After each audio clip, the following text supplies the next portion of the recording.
Hi everybody, Simon here, Projects in the Barn. Just another little update video on what we're going on, or what's going on with the XKR, and also a bit of news on the XF. So I've just returned from my holidays. Just had a beautiful week down in sunny Cornwall, which wasn't very sunny. It was thunder, lightning, windy, rain, everything you can imagine a wintry sort of October, November to be is what we had down there. But we still had a fab time. Family loved it. Went down in the trusty T5. So I've just come back yesterday. So today is Monday, I think. So we come back on the Sunday, and so I just thought I'd give you an update on what I'm going to do with the XKR. So what the plan is, I think. So I just want to get the engine running. I will end up doing all the timing change and everything else, trust me, but I need to make sure that knocking noise is nothing more sinister than that broken shim that I found. Tappet shim, lifter shim, whatever you want to call it.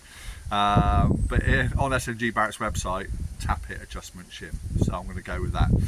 So I'm hoping that's the cause of the knocking. So what my thinking is to get a replacement shim, the same size as what I've taken out, put it in, and then we'll go from there. Put it back together, fire it up, see what happens. And if it starts running, idling smoothly with no issues, then hopefully we've cracked it. If not, we can go a little deeper. But to me at this moment, it makes no sense to do all my timing change and everything else until I've found the source of that knock, because the chains and tensioners all looks to be in good order, although the originals. So I'm quite happy it's not going to implode on me during my testing phase of getting the XKR up and running. It's lasted 20 odd years, so I think we'll be right for a few more weeks or months. So what I've done is I've got my digital calipers in the boot. I've still got it set up, and it's my old, where are we, my old piece of shim in the calipers, and we're reading 2.3, if you can see that, 2.36 millimeters.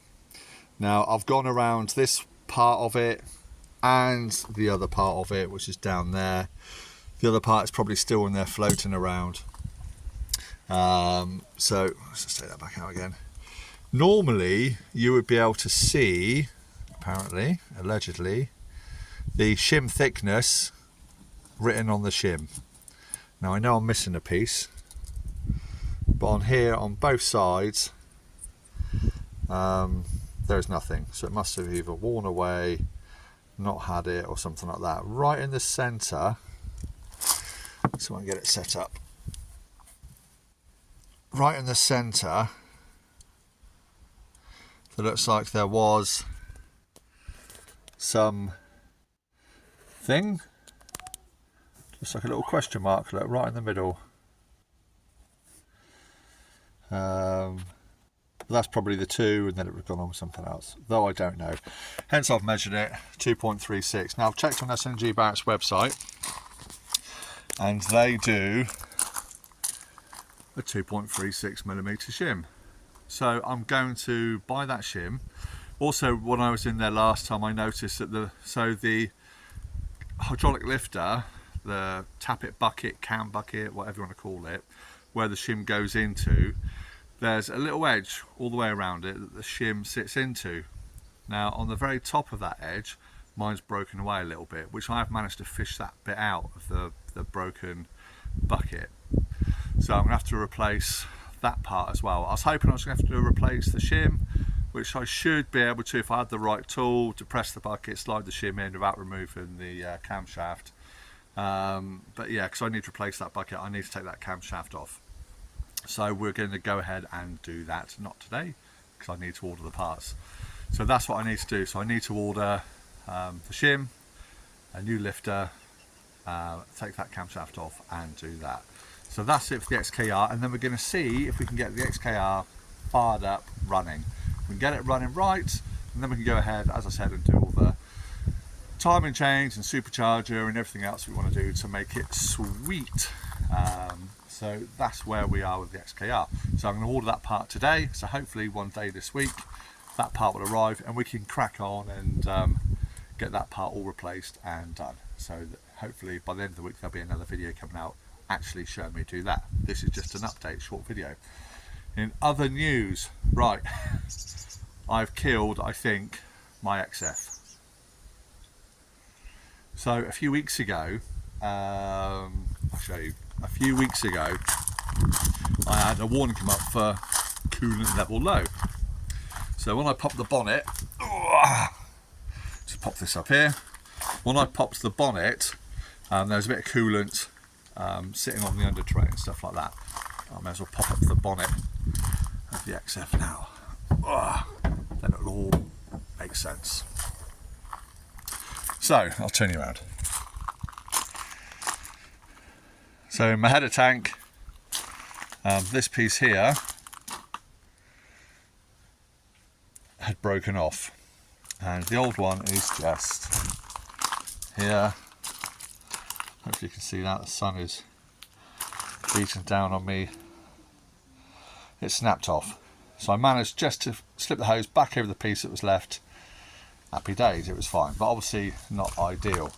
So I bought a new one, aftermarket, probably my first mistake.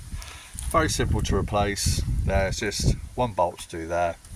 There's a couple of plastic tabs that push in, hose on the bottom, an electrical connector for the sensor, and that is it.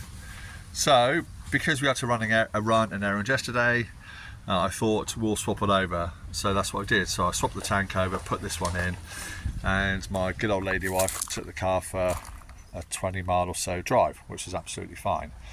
I do have the engine cover. I've taken it off because I've killed it. So yeah, wife drove it yesterday.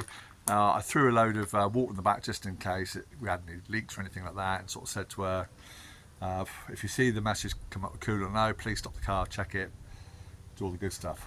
So unfortunately, while she was driving home yesterday, about sort of 7 or 8 miles from home, she phoned me up. The car's broken down, fire and brimstone coming out from under the bonnet, everything's switched off. So not ideal. So I jumped in the T5, drove up there to see her, and it was still, yeah, very hot. And long story short, basically it came up with a message with the coolant level low. She carried on driving until it was safe to pull over, which was about another mile or two down the road. It's got a helicopter coming overhead. Hopefully you can still hear me. Which was a good mile or two still down the road, and that's where it died. Literally just before she was able to pull off from the main road. And it's a real twisty, turny country road, so it wouldn't have been any good to have stopped anywhere sooner. So once she pulled up, she phoned me, and like I said, it was smoking from underneath here, etc, etc. And what actually happened, so the new tank that I put on, the bottom hose had come off. So it's basically dumped all of its coolant, the whole lot, and probably catastrophically overheated. So anyway, when I went up there, I took it back off, replaced the bottom hose. Better, it's probably my fault, but I don't know. It probably is. So I fitted it all back on, filled it all back up with water, because that's all I had with me. Excuse me, all levels and everything were all still good, and it just won't start. I'm getting an engine system fault come on.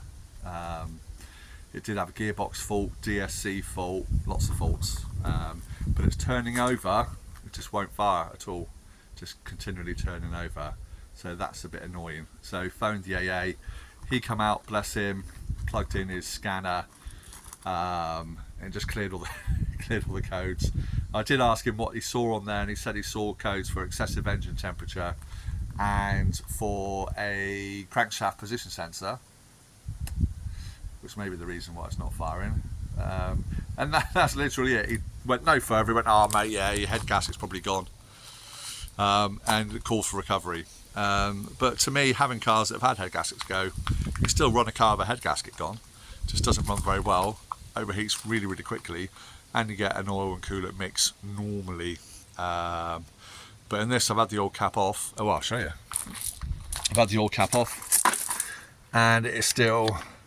I genuinely haven't cleaned this. Absolutely promise you, still tickety boo. I say when she first broke down, I asked her to go through the process of checking the oil because these don't have a dipstick, and it was all okay. The level was okay.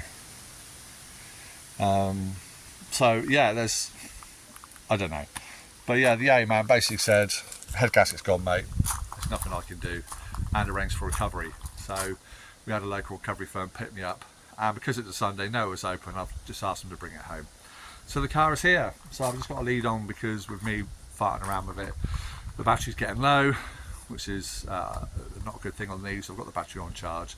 But yeah, I can literally put my foot on the brake, press the start button, and sometimes it will attempt to fire, but no, it just will not start until it's just turning over.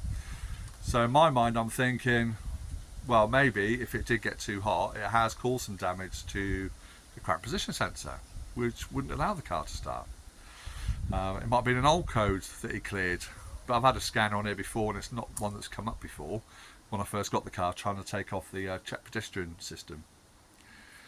So whether it's done some damage to that, I don't know, but it will not start. And then I say, normally in my experience, a head gasket gone, you can still start a car, and because it's a V6, even if I've done damage to one head gasket, I've still got good compression in the other one normally, unless both head gaskets are gone. But even with low compression, I would still get an attempt to fire. You did check the fuel pressure. The fuel pressure's there, so it's not a fuel pressure problem. My arm's hurting. So yeah, my poor old Jag has temporarily died, which is not good because I'm supposed to be going up to Gaydon on the 1st and 2nd of September. Clearly not on the XKR.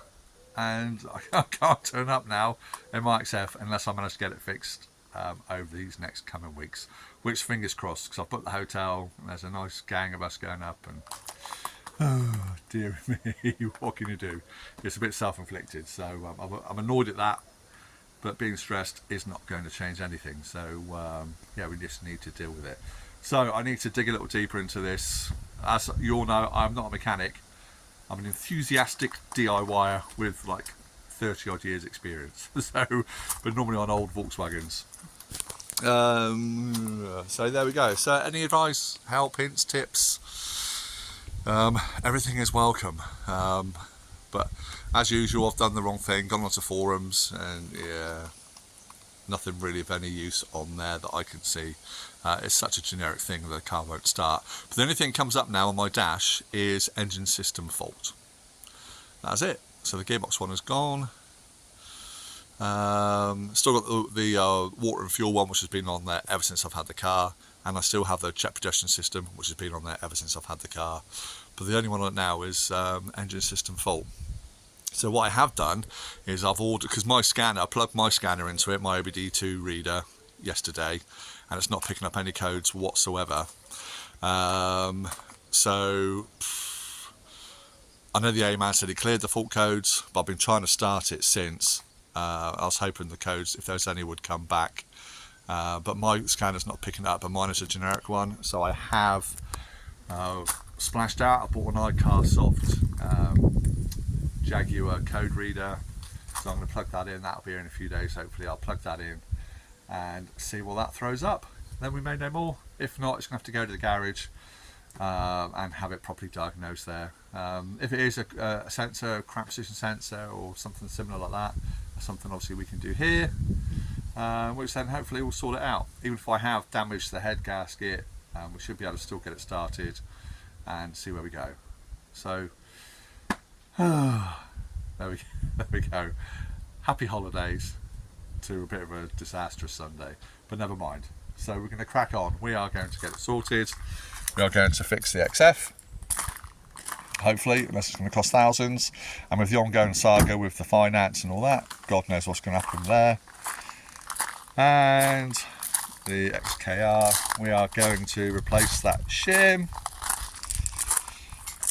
find the other bit, make sure it's still not in the engine, and get that fixed. So there we go, a little short video, or short for me anyway, of an update. Hopefully I'm going to have another one out by the end of the week with some good news on this, hopefully, fingers crossed. So for now at least, take care everybody, enjoy your summer holidays. I'm back to sunshine. I come back to Dorset in this glorious sunshine away from rainy Cornwall, and we'll see you all soon in the next one. Take care. and we'll see you soon. Bye. Do-do-do.